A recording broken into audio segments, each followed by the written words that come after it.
से हाथ पकड़कर बाहर निकालेगा। याद रखना, स्वर्ग के गेट से ही बाहर निकालेगा, जाने नहीं देगा। बहुत लोग मजाक उड़ाते हैं कह रहे कि परमेश्वर के दासों का, आवश्यकता का, लेकिन मैं कह रहा हूं कि हाथ पकड़कर बाहर निकाल देगा। याद रखना, मजाक उड़ाने से प्रॉफिट बजिंदर की सामर्थ कम नहीं होने वाली, और बढ़ने वाली। अगले दिन मैंने क्या देखा, मैंने देखा मेरा मजाक उड़ाया एक दिन पहले, अगले दिन मैं देखा भविष्यवाणी पूरी होगी। मैं कह रहा हूं कि आज परमेश्वर चमत्कार करता है। अगले दिन मेरा मजाक उड़ाया एक्टर के लिए, लेकिन क्या हुआ, अगले दिन आकर राजपाल यादव जी गवाही देकर गए। मैं उन लोगों के लिए बोल रहा हूं, मैं उन लोगों के लिए बोल रहा हूं जो मसीह का वचन को तोड़ मोड़ कर लोगों को डराते हो और अपनी चर्च, दूसरे चर्चों में मतलब कि ये भेदभाव पैदा करते हैं। परमेश्वर का आत्मा में ये नहीं सिखाता, लेकिन यहां पर कह रहा है कि नेगेटिव थॉट्स डालने की कोशिश किया। मैं कह रहा हूं कि मुझे आज 2008 से सेवकाई करते हुए हो गया, मैंने अपने दिमाग पर ये नेगेटिव थॉट्स कभी नहीं आने दिए, ना मैंने कभी किसी की बुराई किया। मैंने सिर्फ मेरा मजाक उड़ाया, लेकिन मैंने परमेश्वर को धन्यवाद किया। मैंने कहा परमेश्वर कि मैं जानता हूं कि मेरी जिंदगी से बहुत बड़ी योजना है तेरी। हालेलुया। तो इसका मतलब क्या है, कह रहा है कि यहां पर यीशु मसीह को पता था यायर के जीवन से परमेश्वर की बहुत बड़ी योजना है, उसकी लड़की के जीवन से बहुत बड़ी योजना है। उसका मजाक उड़ा रहे थे, लेकिन उसने कहा अरे मजाक उड़ा लो, लेकिन कहता कि अब तुम बाहर निकलो, कहता तुम्हारे सामने मैं सामर्थ के काम नहीं दिखाऊंगा। और कहता कि ये किसके सामने, इसके माँ बाप के सामने दिखाऊंगा। और उसके साथियों के साथ गया, किनके साथ, जो स्पिरिचुअल होने का नाटक नहीं करते, कह रहा है उनके साथ गया। याद रखना, उनके साथ रहेगा, कह रहा है जो, कह रहा है कि एंड तक उनके साथ रहेगा परमेश्वर। कह रहा है कि जो, कह रहा है दूसरों का बुरा नहीं चाहते, समझ रहे कि नहीं, दूसरों का मजाक नहीं उड़ाते, उनके साथ रहेगा मेरा परमेश्वर। कह रहा है कि उनके साथ रहा, उनके कमरे में गया, और वहां पर लिखा, कह रहा है कि इसी में, कह रहा है जब हम 42 को पढ़ते हैं तो लड़की को उठाकर उसने कहा खड़ी हो जा, और तलिता कुमी, और उसी समय उसने कहा तलिता कुमी, और वो लड़की उठ खड़ी हुई। वो सोच रहे थे, जो मजाक उड़ा रहे थे कि यीशु मसीह अब आएगा बाहर और हमें कहेगा अर्थी तैयार कर लो, चलो इसको गाड़ने जाना है, इसको गाड़ने जाना है। ये मैंने प्रार्थना किया लेकिन ठीक नहीं, गाड़ने जाना है। लेकिन हुआ क्या, वो तो पैरों पर चलती भी आ रही थी। 42 में जब हम पढ़ते हैं तो वो पैरों पर चलती भी आ रही थी, और उसको देखकर उनके मुंह खुले रह गए, और उसी समय वो हैरान हो गए, मजाक उड़ाने वाले लोग। हालेलुया। मैं कह रहा हूं कि परमेश्वर चाहता है, कह रहा है कि आज आपकी जिंदगियों में, कह रहा है कि परमेश्वर कुछ नया करना चाहता है, लेकिन निराश ना हो। पवित्र आत्मा ने आपको इसलिए बुलाया है कि ताकि आप अपने अंदर करे उस फैसले को ले सकें कि परमेश्वर की जो प्लान है मेरी जिंदगी में बहुत बड़े प्लान है, लेकिन कब पूरे होंगे वो, जब आप नेगेटिव थॉट्स पर जय पाएंगे, जब आप नकारात्मक सोच से अलग हो जाएंगे, जब आप निराशा से दूर रहेंगे, जब आप डरेंगे नहीं किसी की बातों से। अगर आपका मन, आपका विवेक आपको दोषी नहीं ठहराता तो आप दोषी नहीं है। आप समझ रहे हैं कि नहीं, आपने परमेश्वर के लिए एक अच्छा काम किया है। तो अगर कोई ऐसी बात हो गई है तो आपको कोई डरा रहा है, मजाक उड़ा रहा है, मैं कह रहा हूं डरने की जरूरत नहीं है। परमेश्वर थोड़े दिन के अंदर बहुत बड़े बड़े मिरेकल आपके लाइफ में करेगा, क्योंकि परमेश्वर कह रहा है कि जहां लोग गिराते हैं वहीं उठाता है परमेश्वर। जिस पेड़ पर फल लगता है लोग उसी पर पत्थर मारते हैं। याद रखना, यहां पर कह रहा है यीशु मसीह पर पत्थर मार रहे थे, ये नहीं पता था इस पेड़ पर फल लग रहे हैं, तभी तुम पत्थर मार रहे हो। कह रहा है कि याद रखना, पवित्र आत्मा उन लोगों को आज भी, कह रहा जानता है, जो लोग कह रहा परमेश्वर पर भरोसा रखते हैं, जो ईमानदारी से चलते हैं, जो पवित्रताई से चलते हैं, और परमेश्वर की नजर है उन लोगों पर। याद रखना, आप में से वो लोग कोई यहां पर बैठे होंगे, लेकिन पवित्र आत्मा कह रहा है 2024 में कोई बहुत बड़ा प्लान आपकी जिंदगियों से पूरा होगा यीशु मसीह के नाम में। आपको विश्वास करना है। अगर आप भी इन सब बातों के दबाव में, या निराश हैं, या शैतान के दबाव में आ गए, या ऐसे विचारों में दबाव में आ गए, परमेश्वर का आत्मा कह रहा है, कहता है कि आज मैं तुम्हारे आंसुओं को खुशी में बदल डालूंगा। याद रखना, कह रहा है कि घटती में मेरा परमेश्वर वो है, अपने हाथ उठाकर बोलो कि मेरा परमेश्वर वो है, कह रहा जो मेरे आंसुओं को खुशी में बदल सकता है। मेरा परमेश्वर वो है जो मुझे घटती में से बढ़ती में ला सकता है। मेरा परमेश्वर वो है, मेरे आंसुओं को पूछने की सामर्थ रखता है। मेरा परमेश्वर वो है, कह रहा है कि जो लाल समुद्र के 2 भाग कर सकता है। मेरा परमेश्वर वो है जो मुर्दों में जान डाल सकता है। मेरा परमेश्वर वो है, कह रहा है जो रोटियों को डबल कर सकता है, आपकी कमाई को डबल कर सकता है। मेरा परमेश्वर वो है जो चमत्कार कर सकता है, अद्भुत काम कर सकता है, अंधेरे को हटाकर उजाला कर सकता है, जो कह रहा है समय को चेंज कर सकता है। मेरा परमेश्वर वो है। अगर आज आप विश्वास कर रहे हैं मेरे परमेश्वर पर, विश्वास करना करा कि आप घटेंगे नहीं बढ़ेंगे इस साल में यीशु मसीह के नाम में। उसकी योजना है आपके जीवन से। करा कि यीशु मसीह ने कहा उड़ा लो मजाक, मेरा जितना उड़ाना है उड़ा लो। कहता है कि मेरी सामर्थ कम नहीं होने वाली, और ज्यादा बढ़ने वाली है। हालेलुया। कह रहा है कि मेरे साथ अनॉइंटिंग कम नहीं होने वाली, और ज्यादा बढ़ने वाली है। मेरी प्रेजेंस कम नहीं होने वाली, परमेश्वर की प्रेजेंस और बढ़ने वाली है यीशु के नाम में। लेकिन पवित्र आत्मा कह रहा है कि अपने अंदर को झांकना है। अगर आप चाहते हैं क्या अगर आप गलत हैं तो मैं ये नहीं कह रहा हूं, मैं फिर कह रहा हूं कि अगर मैं गलत हूं तो परमेश्वर क्यों काम करेगा, तो आपको विश्वास करना है। अगर आप सही हैं तो आप विश्वास रखें, कर आप दबाव में नहीं आए किसी के, आप निराश ना हो। आपका परमेश्वर वो है, वो हानि को लाभ में बदल सकता है यीशु मसीह के नाम में। आपको विश्वास करना है, ये पवित्र आत्मा की ओर है। कोई बार सफल नहीं होते तो उस समय में भी खुदा का हाथ होता है। याद रखना, आप कह रहे होंगे अरे ये क्या, कई बार जब हम सफल नहीं होते तो मैं फिर कह रहा हूं, सुन लो कि कई बार जब हम सफल नहीं होते तो उस समय खुदा का हाथ होता है उसमें। कई बार खुदा आपको सफल नहीं होने देता, कारण है उसके अंदर। कह रहा क्यों, कह रहा निराश ना हो। जब आपको परमेश्वर ने उठाने का फैसला ले लिया है तो वो उठाएगा।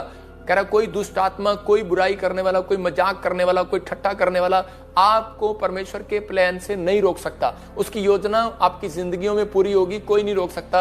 अगर परमेश्वर ने आपको चुना है, कोई फैक्ट्री का मालिक बनाया है, फैक्ट्री का मालिक बनाएगा। गवर्नमेंट जॉब देनी है तो देगा। आपको परमेश्वर ने चुना है किसी बड़े अच्छे काम के लिए, पास्टर के लिए, तो बनाएगा। आपको प्रॉफिट बनाएगा, आपकी जिंदगी में कोई बड़ा काम करेगा। उसने चुन लिया है कि मैं इसको बच्चा दूंगा, 10 साल बाद दूंगा, 20 साल बाद दूंगा, पर मैं दूंगा। परमेश्वर चाहता है कि आपको तैयार रहना है परमेश्वर की योजना को अपनी जिंदगी में लेने के लिए। निराश नहीं होना, डरना नहीं, घबराना नहीं। परमेश्वर का आत्मा कहता है, कह रहा है कि जब लोग उठते हैं तो उनको दबाया जाता है। याद रखना कि परमेश्वर कह रहा है कि जब आप बहुत बार आगे बढ़ने की कोशिश करते हैं तो उसको गिराने की कोशिश की जाती है। लेकिन अगर आपको कोई अगर गिरा रहा है तो आपको डरना नहीं है। इसका मतलब ये समझ लेना कि जितनी आपकी बुराई होगी, जितना आपको गिराने की कोशिश करेगा, जितनी आपकी लाइफ में रुकावटें आएंगी, इसका मतलब यह है कि आप उतनी ही उन्नति करने वाले, आप उतनी ही तरक्की देखने वाले। परमेश्वर की योजना को कोई नहीं रोक सकता आपके जीवन से। मैं फिर कह रहा हूं कि परमेश्वर अगर रोक सकता है तो वो एक है, वो है आप खुद। मैं फिर कह रहा हूं कि अगर परमेश्वर की योजना कोई रोक सकता है आपके जीवन से, ना शैतान रोक सकता, ना कोई पैसा रोक सकता, ना कोई दुश्मन रोक सकता, ना इंसान रोक सकता, कोई नहीं रोक सकता। लेकिन वो है आप खुद। आप खुद रोक सकते हैं परमेश्वर की योजना को अपनी जिंदगी में पूरा होने से। वो कारण क्या है, क्योंकि परमेश्वर कह रहा उन लोगों की जिंदगियों में योजना को कह रहा रोक देता है जो परमेश्वर को योगदान नहीं देते। आप समझ रहे हैं, कह रहे कि यहाँ पर जकरिया और एलीशिबा, कह रहा उनकी लाइफ में बच्चा नहीं था, लेकिन उनको बूढ़े हो गए, लेकिन उन्होंने परमेश्वर को योगदान दिया कि हम बूढ़े होकर भी कह रहे कि प्रार्थना करते रहेंगे, परमेश्वर हम चमत्कार करेंगे। क्योंकि परमेश्वर अपना प्लान, अपना चमत्कार कह रहा कि वहां पर दिखाना चाहता था। वहां पर परमेश्वर स्वर्गदूतों को भेजकर उसकी जिंदगी में चमत्कार करना चाहता था, लोगों की आंखें खोलना चाहता था कि बुढ़ापे में भी परमेश्वर उन सूखी हुई नसों में जान डाल सकता है। हालेलुया, परमेश्वर काम कर सकता है। लेकिन उस समय हो सकता था कि वो कह सकता था कि मैं नहीं जाऊंगा, मैं नहीं जाऊंगा, मैं भाग जाऊंगा इस प्लान से, मैं भाग जाऊंगा इस प्लान से, योजना से। मेरे को तो अभी इसी साल में बच्चा चाहिए। लेकिन उसने कहा मेरी महिमा कौन करेगा, मेरी महिमा कौन करेगा, मेरी महिमा कैसे होगी, कैसे पता लगेगा कि जो परमेश्वर पुराने नियम में काम करता था नए नियम में भी काम करता है। तो उस समय में वो अड़ा रहा और खड़ा रहा। उसने परमेश्वर के प्लान के लिए योगदान किया। उसने योगदान किया अपने आप को। मरियम के पास जब एक स्वर्गदूत आया तो उसने आकर कहा, कह रहा कि परमेश्वर का प्लान है तेरे जीवन से, योजना है बहुत बड़ी। लेकिन उसने कहा कि ऐसी कैसी योजना है, कहती मैं नहीं जाऊंगी, मैं नहीं मानूंगी। हो सकता था वो कह सकती थी कि ये क्या हो रहा है, नहीं नहीं मुझे नहीं चाहिए, मैं तैयार नहीं हूं। इसका मतलब रुक सकता था, लेकिन रोक सकती थी वो, लेकिन उसने योगदान दिया। उसने कहा ठीक है, मैं दुनिया की बुराई को सहलूंगी, मैं दुनिया की लानतों को सहलूंगी, मैं दुनिया की शर्मिंदगी को सहलूंगी। क्योंकि परमेश्वर का एक बहुत बड़ा प्लान था कि यीशु मसीह धरती पर आए और पूरी दुनिया के अंदर कह रहा है कि मरियम के पेट से पैदा होकर और पूरी उसकी योजना को सफल करे। परमेश्वर की योजना है आपकी जिंदगियों से। और मरियम का आज नाम, कितना उसने दुख उठाया, कितनी प्रॉब्लम में थी, लेकिन उसका नाम हो गया, परमेश्वर ने उसको फेमस किया। हालेलुया। तो आज विश्वास करना है, जब तक आप योगदान नहीं देते, आपने अपनी जिंदगी के अंदर परमेश्वर को कभी योगदान नहीं दिया, इसलिए आपके अंदर कह रहा परमेश्वर की योजनाएं आज तक, जो परमेश्वर ने आपको फैक्ट्री का मालिक बनाना है, जो गवर्नमेंट जॉब का मालिक बनाना है, मैं कह रहा हूं परमेश्वर आपको कभी भी नदी नहीं बनाएगा, समुंदर बनाएगा। आपको कभी एक छोटी दुकान नहीं देगा, याद रखना, बहुत बड़ी दुकान देगा। आपको छोटा घर नहीं देगा, बहुत बड़ा घर देगा। अगर आप परमेश्वर की योजना में योगदान करते हैं, अगर आप परमेश्वर की योजनाओं में कह रहा कि उसके प्लान में आप शामिल हो जाते हैं। कह रहा कि बहुत बार कहते हैं हम लोग खुद रुकावट होते हैं। कह रहा कारण परमेश्वर चाहता है, कह रहा है कि भाई इसलिए कि ताकि ये बहुत सारे लोग कह रहे कि उस रुकावटों को दूर करने के लिए परमेश्वर की योजना को सहन करना पड़ता है, कह रहे कि परमेश्वर की बातों को सहन करना पड़ता है। पवित्र आत्मा कह रहे यीशु मसीह वहां पर उसकी योगदान करने के लिए अपने कैरेक्टर को योगदान कर दिया, उसने अपने समय को योगदान कर दिया, उसने कह रहे कि दान देना सिखाया, अपने शरीर का दान कर दिया, बलिदान कर दिया, उसने अपना योगदान दिया। उसने, मैं कह रहा हूं प्रार्थना में योगदान दिया उसने। कह रहा कि अगर आज आपका शरीर, आपकी आत्मा, कह रहा है कि आप कई बार हम परमेश्वर की योजना को पूरा होने से रोक देते हैं क्योंकि हम कभी योगदान नहीं देते। अगर आज आप चाहते हैं कि परमेश्वर मेरे जीवन में काम करे तो पड़ोसी को बोलो खुदा तेरे जीवन में योगदान को पूरा करेगा। लेकिन कह रहा है कि मैं तैयार हूं, बोलो कि खुदा मैं अपने जीवन में देंगे, मेरे कर दें इन बातों को। तो उसने योगदान किया। उसने क्या किया? उसने उस समय में योगदान किया। उसने कहा ठीक है, उसने उनकी बातों को अपने दिमाग में नहीं बिठाया, उसने दान कर दिया, नेगेटिव थॉट्स को छोड़ दिया, नेगेटिव थॉट्स को, उनकी बातों का अनसुनी कर दिया। मैं कह रहा हूं अगर आप अपनी जिंदगी में कह रहा कि बुराई करने वाले, मजाक उड़ाने वाले, ठट्ठा करने वालों की बातों का अनसुनी करके चर्च के अंदर आएंगे बाइबल पढ़ने के लिए, तो याद रखना कि आप एक सबसे बड़ी योजना के अंदर शामिल हो जाएंगे परमेश्वर की। आप वो बड़े आदमी होंगे, याद रखना, आप इतिहास रचने वाले होंगे, आप ब्लेसिंग में होंगे सबसे बड़े। मैं कह रहा हूं आप जानते हैं डॉक्टर विलियम को, आप कहीं भी सर्च कर सकते हैं कि वो एक मच्छियां पकड़ता था जोड़ के अंदर, और जिस दिन से उसने परमेश्वर को योगदान दिया, उसने अपना 10वां हिस्सा देना शुरू कर दिया, फिर 50वां हिस्सा देना शुरू कर दिया। आज वो 90 भी देता होगा, मुझे नहीं पता अब जिंदा है कि नहीं, लेकिन उसने उस दान के साथ साथ उसने क्या सीखा? उसने अपनी लाइफ में एक योगदान और किया। उसने कहा परमेश्वर के मेरे जीवन से तेरी कोई बहुत बड़ी योजना है, मैं आज के बाद कभी किसी का बुरा नहीं करूंगा, मैं आज के बाद भलाई के काम करूंगा। और वो इतनी भलाइयां की उसने गरीबों के साथ, हर व्यक्ति के साथ उसने परमेश्वर के कामों में कंट्रीब्यूट करना शुरू कर दिया कि मैं 50% दिया करूंगा। और परमेश्वर ने क्या किया? मतलब कि उसकी दुनिया के अंदर कोलगेट की फैक्ट्री है, जो आप कोलगेट करते हैं, कोलगेट वो पूरे वर्ल्ड में है। जब तक यीशु मसीह धरती पर नहीं आता तब तक कोलगेट कंपनी फेल नहीं होने वाली। याद, आप प्रॉमिस ले आए अपने घर में, नाम कोलगेट का ही चढ़ा रहेगा। मैं कह रहा हूं मर्सिडीज कंपनी परमेश्वर एक मसीह व्यक्ति की है। मर्सिडीज कंपनी कितनी भी कारें आ जाएं, कितने भी कुछ आ जाएं, लेकिन वो मर्सिडीज कंपनी कभी फेल नहीं होगी जब तक प्रभु नहीं आएगा। ये याद रखना। आप देखते हैं कि उसका मुकाबला नहीं है उस गाड़ी का। मैं ऐसे बता रहा हूं क्यों? क्योंकि उस व्यक्ति ने योगदान दिया था परमेश्वर को। उसने कहा था प्रभु में आने के बाद, जब वो बड़ा हुआ, कि प्रभु मैं योगदान देता हूं कि तुझे, कि मैं अपनी जिंदगी में टाइट दूंगा और परमेश्वर भले काम किया करूंगा। आप समझ रहे हैं कि परमेश्वर क्या चाहता है आपसे? उसकी योजना तब पूरी होगी। आपको एक मैकेनिक नहीं बनाएगा, आपको एक झोपड़ी वाला नहीं बनाएगा, आपको एक 500 गज का घर मिल गया, आपने गवाही दे दी, बहुत बड़ी बात है, कह रहा आपके चर्च में बहुत सारे लोग अच्छे हो गए, बहुत बड़ी बात है। परमेश्वर इतना नहीं चाहता आपसे, आपको बहुत बड़ी योजना के अंदर लेकर जाना चाहता है। क्या आप तैयार हैं परमेश्वर की बहुत बड़ी योजना में जाने के लिए? तो आज आपको विश्वास करना है, आज फैसला लेना है कि परमेश्वर के मैं आज से कह रहा इस योगदान डालूंगा मैं परमेश्वर। कोई मजाक उड़ा रहा होगा, मैं इधर मुंह कर लूंगा, कोई खिलाफ बोल रहा होगा, मैं इधर मुंह कर लूंगा। मैं योगदान डालता हूं। यायर ने इधर मुंह कर लिया, उसको अनसुनी कराया, उसके बार बार उसके खिलाफ खड़े हो गए, लेकिन वो इधर मुंह कर लिया, उसने सुनी का कोई बात नहीं, बोलने दे, बोलने दे। हालेलुया। कह रहा कि मुझे विश्वास करने से रोक नहीं सकता कोई। कहता है कि मैं यीशु मसीह पे विश्वास करूंगा, मेरी ठीक हो जाएगी। और कह रहा नेगेटिव थॉट्स नहीं लाऊंगा अपने दिमाग पर, और प्रेयर करूंगा, प्रेयर करूंगा, प्रेयर करूंगा। यीशु मसीह के साथ प्रेयर में शामिल हो गया। वो उसी कमरे में जाकर अपने साथियों के साथ, अब यीशु मसीह के साथ, माता पिता के साथ शामिल हो गया। और उसी समय क्या कर रहा है? वहां पर प्रार्थना कर रहा है। और उसी समय परमेश्वर ने उसकी जिंदगी में, उसके जीवन में वो प्लान पूरा किया। उसकी लड़की उठ गई और जिंदा होगी। याद रखना कि आज विश्वास करना, जितने लोग आज फैसला ले रहे हैं कि मैं 2024 में इन चीजों का योगदान करूंगा, कि परमेश्वर कि मैं, अगर मेरे दिमाग में विचार आ रहे हैं, मैं छोड़ देता हूं आज बुरे विचारों को, बुरी बातों को छोड़ देता हूं। मैं आज से कह रहा भलाई करना शुरू करता हूं, परमेश्वर योगदान करता हूं आज से। मैं कह रहा हूं 2024 में, इसी साल में कह रहा दुनिया घटेगी, बाढ़ें आएंगी, भूकंप आएंगे। मैं आपके लिए मैं प्रोफेसियां कर सकता हूं, अभी बताता हूं आपको पवित्र आत्मा ने मुझे क्या क्या बोला। लेकिन 2024 में कुछ भी होगा, लोगों की छतें उड़ जाएंगी, बहुत प्रॉब्लम आएंगी, घटी होंगी, कंपनियां फ्लॉप हो जाएंगी, और कुछ कंपनियों के मालिक बंद कर जाएंगे और यहां से छोड़कर भागकर विदेशों में चले जाएंगे। लेकिन परमेश्वर का आत्मा कह रहा तुम्हारे सिर का एक भी बाल बांका नहीं होगा यीशु मसीह के नाम में, क्योंकि तुम परमेश्वर की योजना में हो, तुम परमेश्वर के हाथ में हो। तुम्हारे आंसुओं को मेरा परमेश्वर पूछेगा, आंसुओं को खुशी में बदल डालेगा। मेरा परमेश्वर चमत्कार करने वाला परमेश्वर है, वो घटती में से बढ़ती में लेकर आएगा। याद रखना, क्योंकि आपने योगदान करना सीख लिया है। परमेश्वर ने बलिदान किया है, याद रखना, दान नहीं किया उसने अपने शरीर को, अपनी देह प्राण आत्मा को बलिदान किया। अगर आज आप इस तरीके से चर्च में आ रहे हैं, इस तरीके से आप अपनी लाइफ में मिनिस्ट्री स्टार्ट कर रहे हैं, इस तरीके से आप अपनी कंपनी बना रहे हैं, कह रहा है कि लेकिन पवित्र आत्मा कह रहा है कि तो मेरे जीवन में, कहता है कि बेटे तेरे जीवन में कोई बहुत बड़ी योजना परमेश्वर की पूरी होने वाली है। अपने हाथों को उठाओ और कहो कि परमेश्वर, कि मैं विश्वास करता हूं इस समय पवित्र आत्मा जी आज, कि मैंने यायर के जीवन से सीखा परमेश्वर, कि उसको लोगों ने उसका मजाक उड़ाया, लेकिन उसने परमेश्वर एक बात फैसला की थी बैप्टिज्म लेने के बाद। आपने भी अगर ये फैसला लिया है कि परमेश्वर मैं योगदान देता हूं, आज से कंट्रीब्यूट करता हूं, मैं आज फैसला लेता हूं पवित्र आत्मा जी आज कि परमेश्वर मैं अब झूठ, गाली, व्यभिचार, गंदे लुचपन के काम नहीं करूंगा।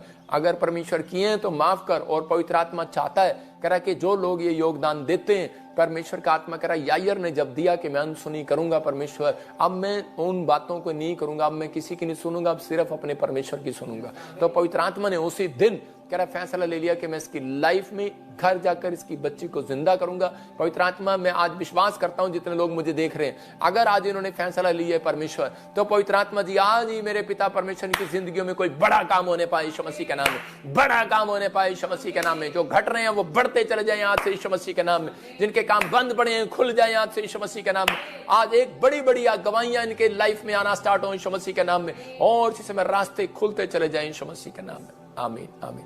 मैं उन लोगों के लिए बोल रहा हूं कि पवित्र आत्मा आपकी जिंदगियों में काम करेगा और आपको आशीष देगा। मैं उन लोगों के लिए प्रार्थना करना चाहता हूं कि जिनकी सोच में बार बार शैतान डरा रहा है, आपको घबरा रहा है कि तू मर जाएगा, तेरा पिछली साल रिश्ता टूट गया, अब तेरे को अच्छा रिश्ता नहीं मिलेगा, पिछली तेरी जॉब तेरे हाथ से निकल गई, अब कोई जॉब नहीं मिलेगी, घर के पैसे वहां लगाने थे गलत जगह लगा दिए, नुकसान हो गया, अब मेरा बिजनेस नहीं चलेगा, आप कहीं डरे हुए हो, तो आपके लिए भविष्यवाणी है ये, परमेश्वर इसी साल में आपको ऊपर उठाएगा यीशु मसीह का नाम, अपनी योजना को पूरा करेगा परमेश्वर। ऐसा नहीं है, आप डरे नहीं, आप घबराए नहीं, आप निराश ना हो। पवित्र आत्मा आपकी जिंदगियों में काम करता है। यीशु मसीह का मतलब ये है, वो धरती से, स्वर्ग से धरती पर इस सफर उसने तय इसलिए किया कि ताकि जो नीचे गिरे हुए उनको फिर से उठाए।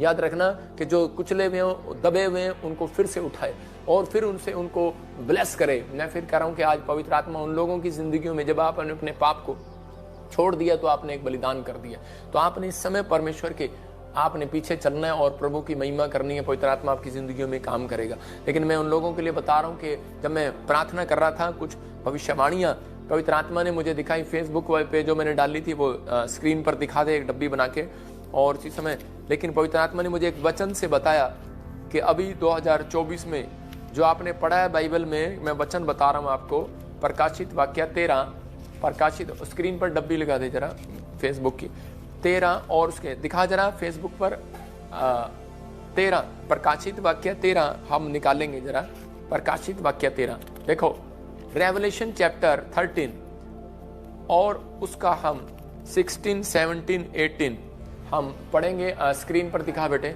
इसको फुल करके दिखा स्क्रीन पर। नए साल में बेटा ही कहूं कि कुछ और कहूं? उसने छोटे बड़े धनी कंगाल, हाँ पढ़ो सबके दाहिने हाथ या उनके माथे पर एक छाप करा। देखो लिखा करे के उसने छोटे बड़े धनी कंगाल स्वतंत्र दास सबके, गरीब चाहे अमीर हो, सबके दाहिने हाथ या उसके माथे पर एक एक छाप मोहर लगा दी कि उसको छोड़ जिस पर छाप अर्थात उस पशु का नाम या नाम का अंक हो, अन्य कोई लेन देन ना कर सके। मतलब जिसके ऊपर ये अंक नहीं होगा वो लेन देन नहीं कर सकेगा। तो लिखा आगे लिखा उसमें कह रहा है इसी के 18 में, ज्ञान इसी में है जिसे बुद्धि हो वह इस पशु का अंक जोड़ ले, क्योंकि वह मनुष्य का अंक है और उसका अंक 666 666 पढ़ रहे हैं आप, 666 है। कह रहे हैं जिसके पास ज्ञान है, कहता है कि वो इसको जोड़ दे। भविष्यवाणी की पुस्तक में पहले से बता दिया गया, भविष्यवाणी में कि प्रभु ने बता दिया अपने भविष्यवक्ताओं के द्वारा कि आने वाले समय में, एंड टाइम में 666 कह रहा है कि लोग जाएंगे, बड़े बड़े शोरूम खुल जाएंगे, और जब आर्थिक तंगी आएगी कई देशों में, कहीं प्रॉब्लम आएंगी, तो उस समय में सिर्फ उस शोरूम पर उनको खाना मिलेगा, फूड मिलेगा जिस पर 666 लिखा होगा। तो कह रहे कि बहुत सारे लोग चिप का इस्तेमाल करेंगे 666, मतलब आपको कुछ न्यूज़ 2024 और 25 के बीच में आपको सुनने को मिलेंगी। ये पवित्र आत्मा ने मुझे बताया कि सुनने को मिलेंगी कि आपकी लाइफ में क्या होगा कि 2024 और 25 में कि लोग प्रभु के नाम से कह रहे कि क्या करने लगेंगे, वचन का गलत इस्तेमाल करने लगेंगे, तोड़ मरोड़ कर आपके सामने लेकर आएंगे वचन को। और परमेश्वर ने कहा करा कि यहाँ पर 22 में प्रकाशित वाक्य के इसी के 18 में, मैं हर एक को जो उस पुस्तक की भविष्यवाणी की बातें सुनता है गवाही देता हूँ, यदि कोई मनुष्य इन बातों में कुछ बढ़ाए तो परमेश्वर विपत्तियों को जो इस पुस्तक में लिखी है उस पर बढ़ाएगा, यदि कोई इसमें से भविष्यवाणी की पुस्तक में से कुछ निकाल डाले तो परमेश्वर उस जीवन के वृक्ष और पवित्र नगर में से जिसका वर्णन इस पुस्तक में है उसका भाग निकाल देगा। मतलब कि परमेश्वर का आत्मा कह रहा है कि ऐसे एंटी क्राइस्ट, मतलब कि ऐसी सी चीजें, ऐसे ऐसे लोग आने लगेंगे जो वचन का इस्तेमाल करेंगे प्रभु में नहीं होंगे, और वो वचन का इस्तेमाल करेंगे प्रभु में नहीं होंगे, और आपको वीडियो बना बना के आपको डराएंगे और फुसलाएंगे कि परमेश्वर ने ऐसे भी कहा था, ऐसे भी कहा था, वो भी कहा था।